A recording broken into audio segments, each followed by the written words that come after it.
It's late. Aaron makes the long journey from Phantos's colony on foot, confused, unsure, struggling to put the pieces together of this insanity. He can see bits and pieces, but not the whole picture. The Oracle, Morpheus's attackers, Axiom, Jones, Athena, the violence and outrage in the streets, none of it makes any sense. And now this. A Smith virus that gives the user unlimited power to eliminate any group they want. What am I supposed to do? He thinks to himself. I can't help Phantos steal the virus. I can't confront Athena. I can't inform the council. Half of them would want to use the virus on their opponents. A step in any direction has massive consequences. None of these options lead to a good outcome. And none of them get me any closer to finding Morpheus's killer. How does any of this connect back to him? And what do I do about Solstice? Can she be trusted? Should I tell her? How do I keep this from her? The virus and Morpheus's killer are obviously connected. She will know I am hiding something. However, she is programmed to seek truth, she would understand. Then again, she is a product of the same system that governs Axiom. God, how do I navigate any of this? Aaron slumps on his couch, the weight of the world on his shoulders, uncertain of what his next move should be. The phone rings. Aaron picks it up cautiously. Hello? It's Solstice. Aaron, where the hell have you been? I've been calling you for hours. Sorry, I stepped out. I needed to, clear my head. Don't care. You need to get back down here right now. It's the middle of the night, Saul. What is it? Not over the phone. Meet me in the Matrix outside of the city. The old forest palisades. Aaron lowers his head, annoyed that he has to deal with this on top of everything else. Fine, hang tight. I'll be right over. Aaron grabs his jacket and heads back to the station to plug in. He straps himself into the chair and deploys. It's nighttime in the Matrix. He looks around and grabs a car to make his way to Solstice. The streets are quieter than normal. The temperature between humans and programs, dreamers and tourists have all been heightened since Morpheus's death. One false move, and the whole thing could boil over. Stone and steel buildings give way to trees and mountains as Aaron makes his way outside the city. Lights pierce through the forest fog like an owl seeking its prey. Eventually, after miles of travel, he finds her. He gets out of the car to confront her. Aaron slices through the silence with his first question. So, want to tell me why we're out here, Saul? I followed Axiom like you suggested. And? Solstice delicately points in the direction of the chateau. Aaron stares blankly, still not connecting the dots. And it led me here, the Maravian's compound. Damn. The pair look at each other. Knowing whatever this means, it's definitely not good. Did you see anything? Hear anything? She shakes her head, defeated. The pair discuss. Aaron thinks back to his aggressive approach with Axiom earlier. And while he knows his actions may have been what brought them here, he knows that they can't just barge in this time. The Maravian is a unique kind of danger. As they discuss, Axiom exits and is driven off the premises. Finally, Aaron realizes the simple fact. There is nothing more they can do tonight. Best that they regroup and come back in the morning. Solstice agrees, but says they should run scenarios tonight before their encounter. She suggests that Aaron stays in the Matrix tonight. You don't just like power down or something? I'm a program idiot, not a robot. Yeah, sure. I just didn't know that a program like you would, have a home. She rolls her eyes. Come on. In her apartment, she explains to him that living a normal life in the Matrix allows her neural net to recognize patterns in human behavior more easily. Having a life outside detective work makes her a more effective diagnostician and detective. The pair trade stories of their life experiences. Aaron sees cracks in Solstice's armor for the first time. While she is still cold, robotic even, she is more complex than he initially assumed. The pair run over their finding over and over again until day finally breaks. Aaron is sprawled out on the couch, exhausted. Solstice wakes him abruptly. Come on, we have work to do. The pair head back out to the Maravian's house, nervous but prepared. They arrive at the sprawling grounds and walk up to the front door of the residence. Bang, bang, bang. The door rumbles. A man answers. Solstice and Aaron wait at the gate. We're here to speak with the Maravian. The man nods and lets them in. The pair roam the extensive premises, taking its grandeur. They find themselves walking toward the gardens to an elegant terrace overlooking the immaculately landscaped grounds. The Maravian sits in an ornate lawn chair sipping tea with his morning cigarette, admiring his gardens. Maravian, thank you for agreeing to see us. The Maravian holds up his finger, signaling for them to pause. Solstice complies. It is unclear if there is a reason behind his gesture, or if he is simply exerting his power. Then they see it. A hummingbird cautiously flies next to a nearby flower bed. He does nothing, just watches the bird drink until it's had its fill, and then fly away. The Maravian turns to finally engage. Detective Solstice, Lieutenant Aaron, welcome to my humble home. I want to thank you for indulging me. I enjoy watching Simple Code unfold in the morning. To daydream in the dream world is one of my life's simple pleasures. How do you know who we are? I am a trafficker of secrets, mademoiselle. Information is my currency. It is my job to know everyone who steps through my door. I presume you know why we're here then? Of course, mademoiselle. But do you? The truth? Ah, truth. One of my favorite lies. Of course, we question all truths except for the ones we believe in, no. And aren't those the ones that usually bite us in the end? The truth is objective. No, wrong. Truth is an illusion created by those who control the structures of what we perceive to be reality.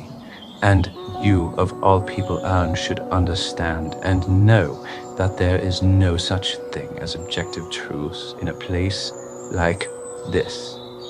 No. You live in a daydream of your own, don't you? In a world at absolutes. White and wrong, black and white. I don't know, Mayor. Gravity is gravity, death is death, murder is murder. Seems pretty objective to me. Of course, until you surrender to the beautiful daydream of this place. And then, the edges tend to get a bit fuzzy, don't they? The world begins to conform to the facts you choose to believe in, while other truths get discarded, and then you are so blinded by your own version of reality, you can't possibly hope to grasp what is real anymore. You're an absurdist. I am a realist, and a realist always accepts that truth is simply a matter of perspective, shared by many or few. So your wife leaving you? Was that subjective? Depends on who you ask. Maybe she left. Maybe I threw her out. Maybe she vanished without a trace. We will never know. The truth always eludes us. But you did not come to spar philosophics with an old program. What truths do you seek? We're trying to get to the bottom of who killed Councilmember Morpheus. Of course, and you wanted to know if I had any actionable information. Or we're just trying to get to the bottom of things. As you should. I can then only assume that you are here because I was visited by my longtime associate, Mr. Axiom, and you wanted to know if he told me anything. Well, did he? Unfortunately, no, mademoiselle. I don't have anything needful to report. Axiom came to me a bit rattled by an assault on his home by a pair of hot-headed investigators, if you believe it, and wanted to know if I could offer him any additional protection with my staff. And did you? But of course, Axiom is a friend, and my guards are exceptionally efficient. Not what I heard. Well, there are always exceptions, aren't there, Lieutenant? That's all he came to you for? Oh, really, Shari? You're not asking the right questions. And what are the right questions? Further me, shall ye, and perhaps I would be obliged to indulge. Then tell us, monsieur, as a trafficker of secrets, what can you tell us about who could be behind one of the biggest assassinations since the New World began? Now that is the right question, and I have an answer for you. But unfortunately, information doesn't come cheap. And how do you intend that we pay for it? I need you to retrieve something for me. Something personal. What? A ring. A ring? My wife's wedding ring. I didn't take you for the sentimental type. I'm not, but I need to make it clear to my competitors that I am not to be trifled with, and this individual has a penchant for making things very personal. He also happens to be on your list of persons of interest, I believe. The Paradoxian. Correct. And what information do you believe you have? Let's just say this conspiracy goes far deeper than our dear Morpheus. A conspiracy I believe he got all too close to. And if my information is correct, it could upend the world as we know it. And how do we know we can trust you? As I said, Lieutenant, I can't see his information, and as you can tell, I have collected quite a bit of it. Good luck. Aaron and Solstice depart. They discuss the meeting on their way back to the city. Solstice is in favor of obtaining the ring, whereas Aaron is not. We shouldn't play the Maravians' game. We may not have a choice. The two go back and forth, but as soon as they reach the city, a white van T-bones them from the side. Both cars spin wildly out of control. A second van rolls up on the crash site. Solstice and Aaron are dazed, disoriented, looking around trying to find their bearings. Solstice is able to get on her feet and fights the assailant. It's a kinetic battle. Although she is injured, she is able to connect several violent blows. However, there are too many of them. Aaron stumbles to his feet, but he is disoriented from the crash and in no condition to fight. While he gets a few punches in, a thug runs up behind him and smashes his head against the aluminum of the car. He fades out of consciousness. Solstice is quickly beaten to the ground by 10 men. The world goes black as a bag is placed over her head. They are without a doubt in trouble.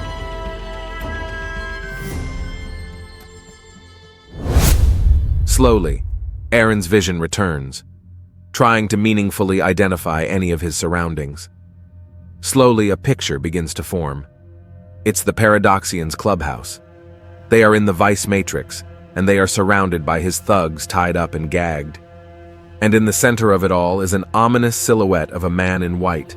He approaches. It's the Paradoxian.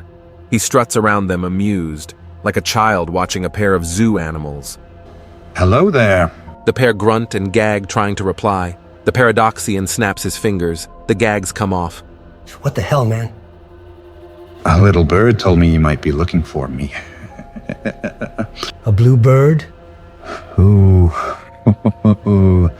I'll keep you guessing, but either way, I figured, why not invite you to my little home away from home myself? Keep you on your toes, if you know what I mean. His bad jokes perfectly illustrate his mania and delusion. This is all a joke to him. So, how can I help you, sexy travelers? The last time you came to my playground, you were in a bit of a rush. You know why we were looking for you? Yes and no.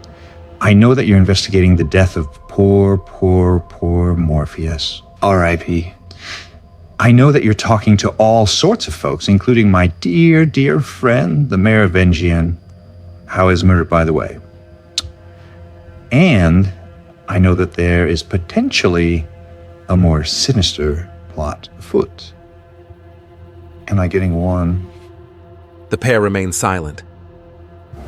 But then, that begs the question, why would you want to talk to little old me?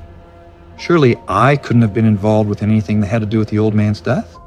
I was right here, duh. You could have... You are not in the interviewer's chair today, Junior. Today, I ask the questions. You visited the Maravian today. Why? To get answers. And did you find them? No. Classic move. Let me guess. Did he send you off on a little itty-bitty side quest to go retrieve some obscure artifact in exchange for said information? Aaron hesitates. The Paradoxian nods to the thugs. One of them punches Solstice in the chest. She doubles over, gasping for air. Leave her alone! The Paradoxian grabs Solstice and pulls her up by her hair. Her nose is bleeding. What did he tell you to do? He told us to get Persephone's ring back. The Paradoxian stops, puzzled, casual. He's still upset about this little thing? Ah, shucks. Just take it. He tosses it to the ground indiscriminately and unties them.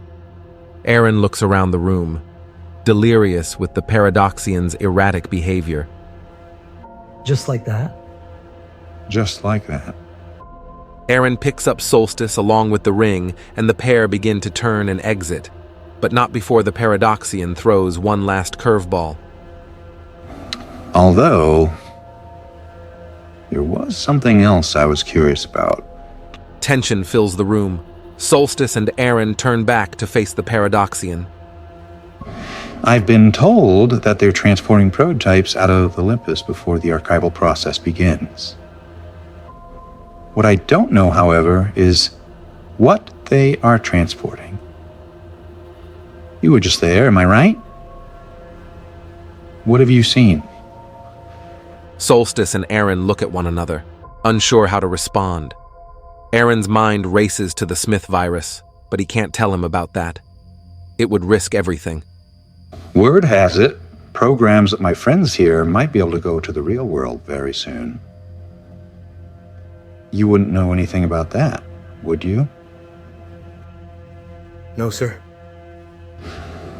Oh, Lieutenant. I don't think you're being terribly forthright, are you? So, tell you what. I'm gonna make you a deal. An honest deal. See, a lot of guys would just threaten to hurt your partner until you talk. But I'm gonna do you a solid and not give you that choice. Solstice gets dragged away from Aaron. I'm just gonna beat her senseless. Over and over again. Until you tell me something interesting. Wait, stop, don't! The Paradoxian ignores him. They say programs can't feel pain. Just simulate it. Do you think that's true?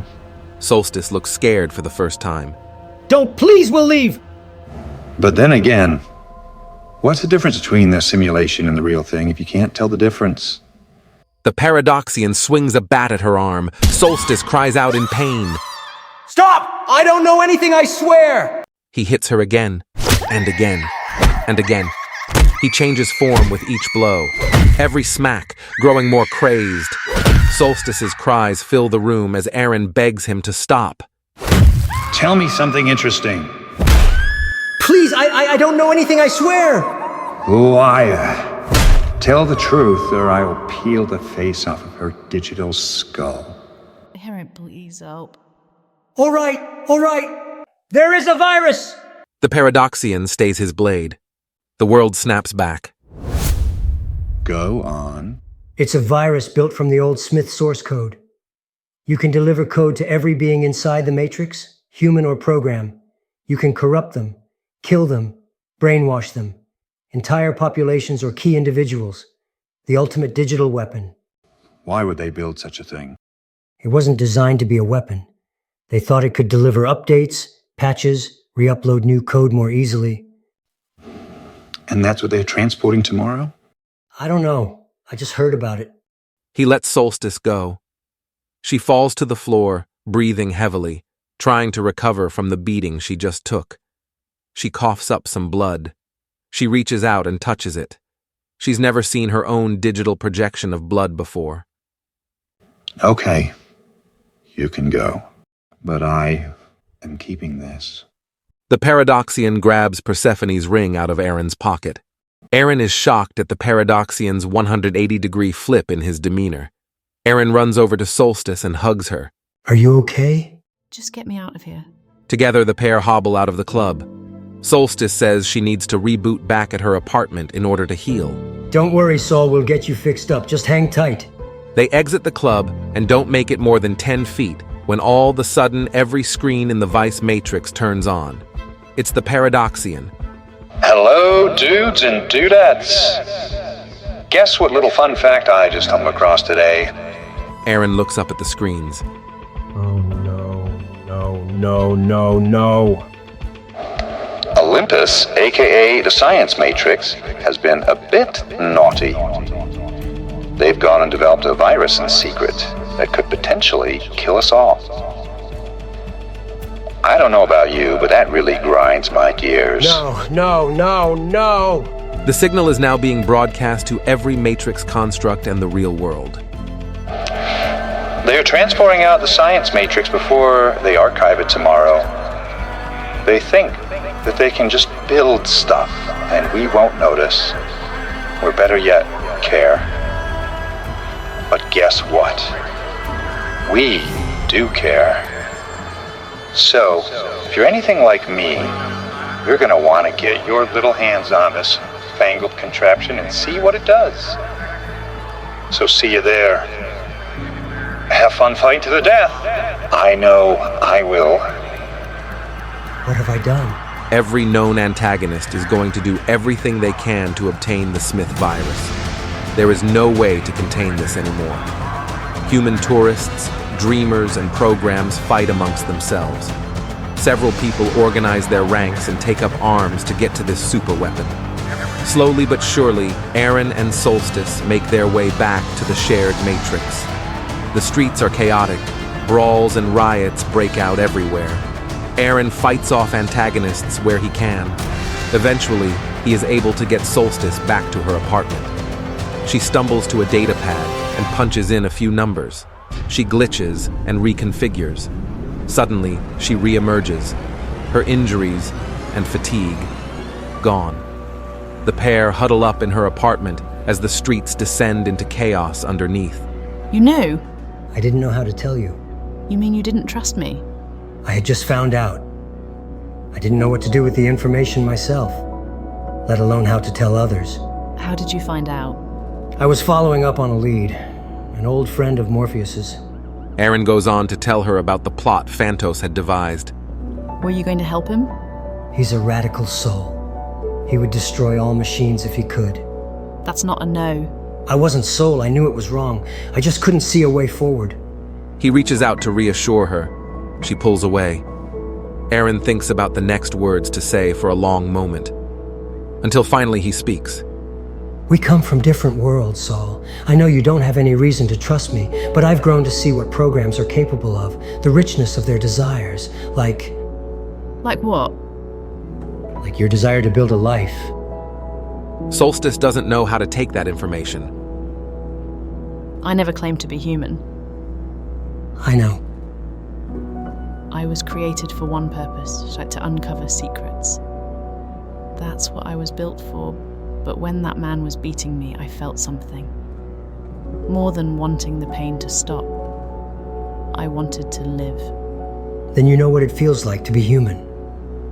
The pair look at each other, really seeing each other for the first time. Aaron turns away to cut the tension. Solstice reorients the conversation. What do we do now? We have no choice. We have to alert the council. I think they know. Besides, we still don't know how Morpheus fits into all of this. His murderer could have been anybody that knew about the Smith virus. I don't know. Something still feels off, like we're being toyed with. I feel it too. Together, Aaron and Solstice are called in for an emergency meeting, as the situation has escalated to horrific proportions. The pair walk into the chamber, heads held high, knowing they're about to get eviscerated by the council. Aaron addresses Proxy and the rest of the council. Council members, before your inquiry commences, the current state of affairs has nothing to do with Detective Solstice. It's my doing. I told the Paradoxian about the Smith virus. It's on me. And how is it that you came to such confidential knowledge, Lieutenant? From radicals, no doubt. Shut up, Axiom. Why did you tell the Paradoxian? Solstice jumps in. Sir, Aaron was speaking under duress. We were being held captive and the Paradoxian was threatening my life. Then why didn't you simply self-terminate Solstice? We could have relaunched your program from the source in a matter of minutes. So my memories and experiences as they relate to this case would have been lost in a deletion and relaunch. Information would have been lost. I assume you took detailed logs of your findings. I did. And you believe your reboot would not have been able to re-internalize that data? No, I do. It was me, sir. There were intangibles that Solstice would need to continue. Any other alternate version of her would have lacked the nuances that are pertinent to this case. Enough. Your lack of competence in this case is unconscionable, Aaron. You and Detective Solstice both. You indiscriminately accuse members of this council about their involvement in council member Morpheus's murder. A practice this body cannot tolerate. That's not true. And now we stand on the brink of a civil crisis after all that we have built. Proxy looks to the other council members and delivers the unsavory news. It is the recommendation of this council to pull you both off of this investigation immediately. We will deploy a new program that will operate impartially and render a final verdict. So we have to speak with Athena. If we don't get our hands on the Smith virus and follow this conspiracy to its conclusion, we may never get to the bottom of this case. We are taking a new tact, Detective Solstice. Your service has been appreciated. Right now, we must do everything within our power to prevent total societal collapse from the impending attempt to capture this Smith virus. Turn in your credentials and weapons immediately. You are both dismissed. But sir... I said that's enough. And Solstice, you return to the source where your data can be analyzed and picked up by our next analyst. Solstice and Aaron walk up to the pulpit and turn in their badges and firearms and exit the chamber. Back at Solstice's apartment, the two discuss their multitude of shortcomings and lack of ability to move this case in the right direction. Aaron looks out the window, defeated. They're going to make a move on the Smith virus. Who? All of them. The Paradoxian, the Maravian, Axiom, probably even Phantos and Jones, and God knows who else. It's out of our hands now. The council will commit the resources they need to ensure a peaceful extraction. At least half the members of the council want the virus for themselves. You really think they're going to act impartially? It is their preferred way to proceed. Their preferred method of proceeding is killing you so. I was designed and deployed to uncover deception and corruption within the Matrix. I failed. The best way I can serve that purpose now is to return to source for deletion and diagnostics so that my successor has a more comprehensive and nuanced neural net. Come on, Solstice, you don't really believe that. More than your programming, more than the truth. You want to live. It was a simulation of fear. It was self-preservation. Another will take my place. No, they won't. Yes, they will. There is nothing else. Yes, there is. No, there's not. In their passionate argument, Aaron kisses Solstice. Solstice reciprocates, then pulls back, surprised by her own intrigue. They stare at each other, and then give in to the passion again. No words need to be exchanged. Aaron knows. She knows. She feels something. She is alive. They peel each other's clothes off and fall to the floor. After their time together, Aaron gets up from bed and looks at Solstice. She is unsure, ashamed. She did not follow her protocol. She can't look at Aaron. Instead, she looks down at her feet, admitting the inevitable. I can't go back. I know. Why did we do that? Maybe because for a moment, you felt a purpose beyond your own programming.